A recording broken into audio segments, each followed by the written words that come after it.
Basag ang lolo ng mga DDS, nahampas ng pambansang tito.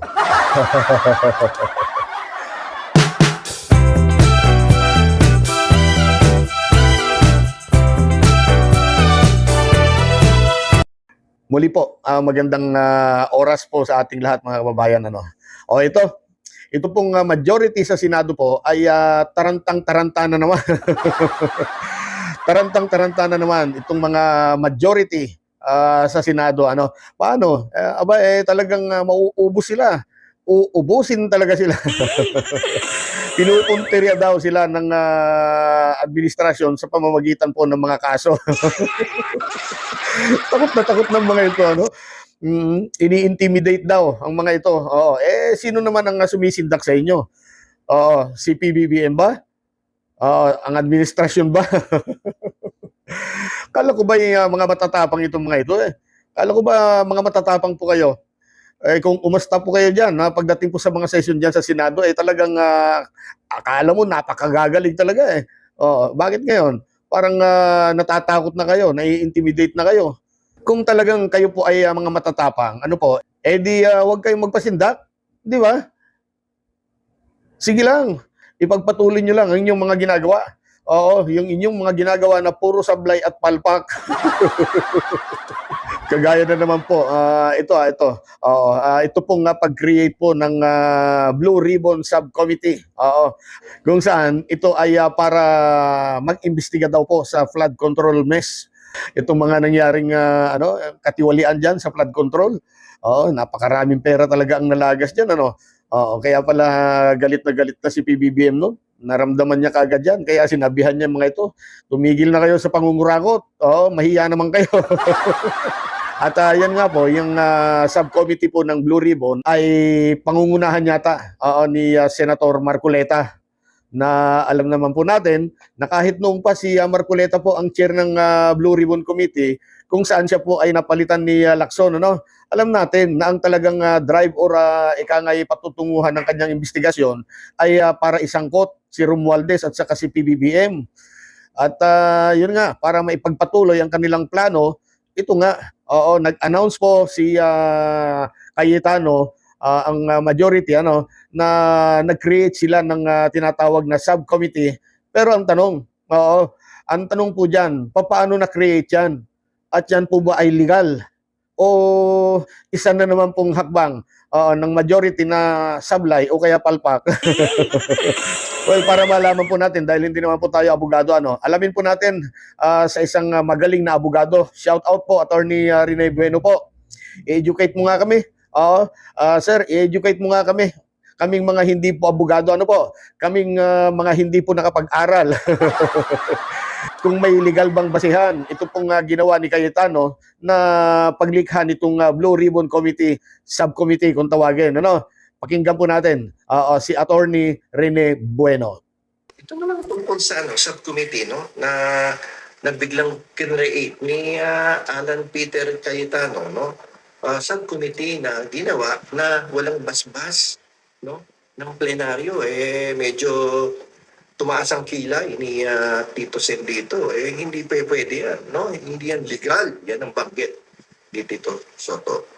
So, pinag-aawayan na yan ngayon ni Tito Soto at ng bagong pamunuan ng Senate Blue Ribbon Committee. Bigla na gumawa ng subcommittee. Okay, para doon sa mga hindi nakasunod sa balita at hindi updated, ito po ang kwento niyan. Nag-announce ang bagong liderato. Itong si Alan Peter Pan Cayetano. Nagagawa raw ng subcommittee para imbestigahan ang mga flood control projects. So magpapadala na agad ng notices si Senator Rodante Marcoleta.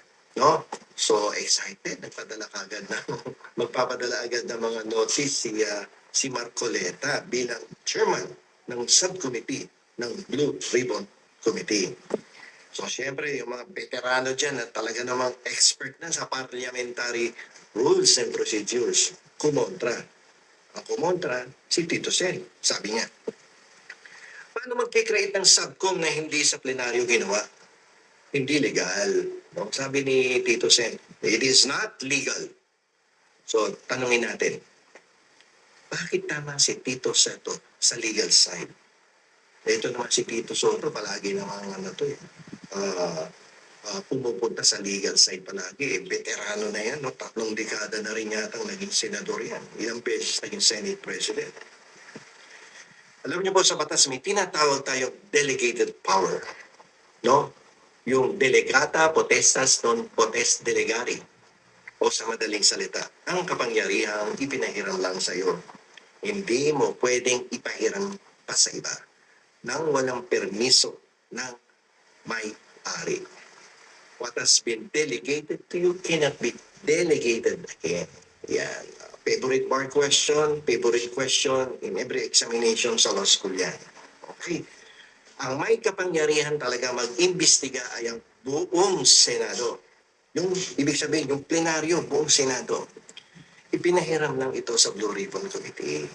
Kaya kung gusto ng Blue Ribbon Committee na manganak ng subcommittee, i-create siya ng subcommittee, magkakaroon ng anak si Blue Ribbon Committee na kung tawagin ay subcommittee. Kailangan po yung emosyon. Raise ka ng motion at aprobahan muna ng buong Senado. Saan? Sa plenaryo. Kailan? Tuwing Lunes hanggang Miyerkules. Yan po yung rules of procedure yan sa Senado. Kung mamomonitor mo lang talaga ang mga pangyayari yan sa Senado, ganyan po ang procedure nila. So,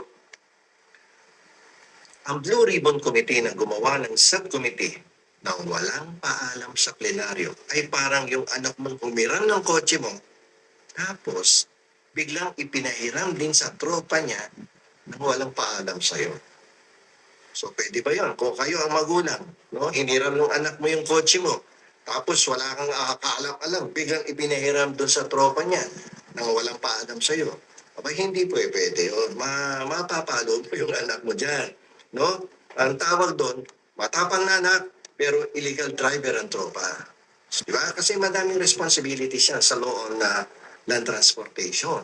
Pero paano kung pag nakabanggayan, di ba, nang walang consent ang tunay na registered owner ng vehicle, abay, kahit yung tropa niya ang nakabangga, ang mananagot doon, yung registered owner sa under the registered owner doctrine. So, hindi pa pwedeng create ka ng create. Hindi mo ipinapaalam sa plenaryo. No? Mapanganib yan. No? Kung itutuloy nila ang pagdinig ng walang basbas, walang pahintulot, walang consent, no? Walang permiso ng plenaryo, ang mga notice at supwena na ipadadala nila ay magiging barya lang na walang halaga. Nangyayari dyan, mamera yan na ilalabas mo. Walang halaga yung ilalabas yung barya.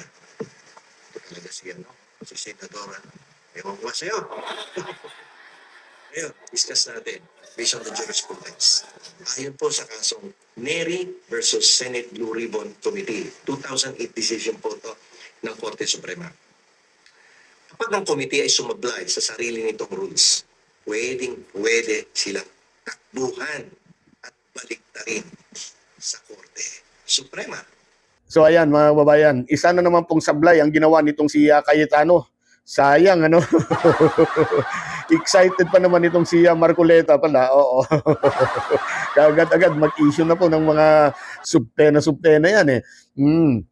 At muli na naman pong nangyari. Oo, ang isang magaling na abogado na graduate po sa isang premiadong universidad, nakagaya po nitong si Cayetano, winasiwas lamang ng isang taga One Ball University. Oo, taga One Ball University na hindi po nakapagtapos ng abogasya. Halatang-halata na natin, oo. Oo, halatang-halata na po itong si Cayetano, 10 ng kanyang mga alipores. Oo, halatang-halata na po ang kanilang mga galawang po dyan sa Senado. Ngayon ako, gagawin lahat para mabaliktad lamang ang sitwasyon. Napupuruhan na kasi itong mga ito eh. Oo, ilan na lang ba natitira sa kanila? Konti na lang eh. Kaya kahit wala sa batas o kaya tinatawag na illegal, sige, banat, Baka sakali makalusot, aba, talagang ibabato nila yan, ano? Kaya lang, hindi naman nagpapabaya yung mga galing natin mga senador sa kabila, sa minorya, ano? Akala siguro nitong si Cayetano, dahil nga siya ay isang abogado, kayang-kaya niyang paikutin itong si Soto. Ba, hindi lang si Soto dyan. Napakagagaling. Diyan si Lacson. At lahat naman po sila dyan. Kung titingnan natin, ang utak lang ng mga nandyan, dyan sa minority, ay walang-wala itong mga nasa majority. Ikumpara mo lamang kina Bato, kina Bongo, kina... sino pa? Si Robin Padilla. Yan ang pagkakamali mo. Oo, si Soto ay isang veteranong senador. Ilang beses na nga pong naging Senate President yan eh. Kaya ang mga batas at mga alituntunin sa Senado, sigurado. Oo, sigurado na kahit nakapikit yan o tulog man, kabisado pa rin ni Senator Tito Soto. So ayan, nadali na naman po si Cayetano. Basag ang lolo ninyo. Basag ang lolo ng mga DDS na hampas ng pambansang Tito. Okay, maraming salamat po muli sa panonood.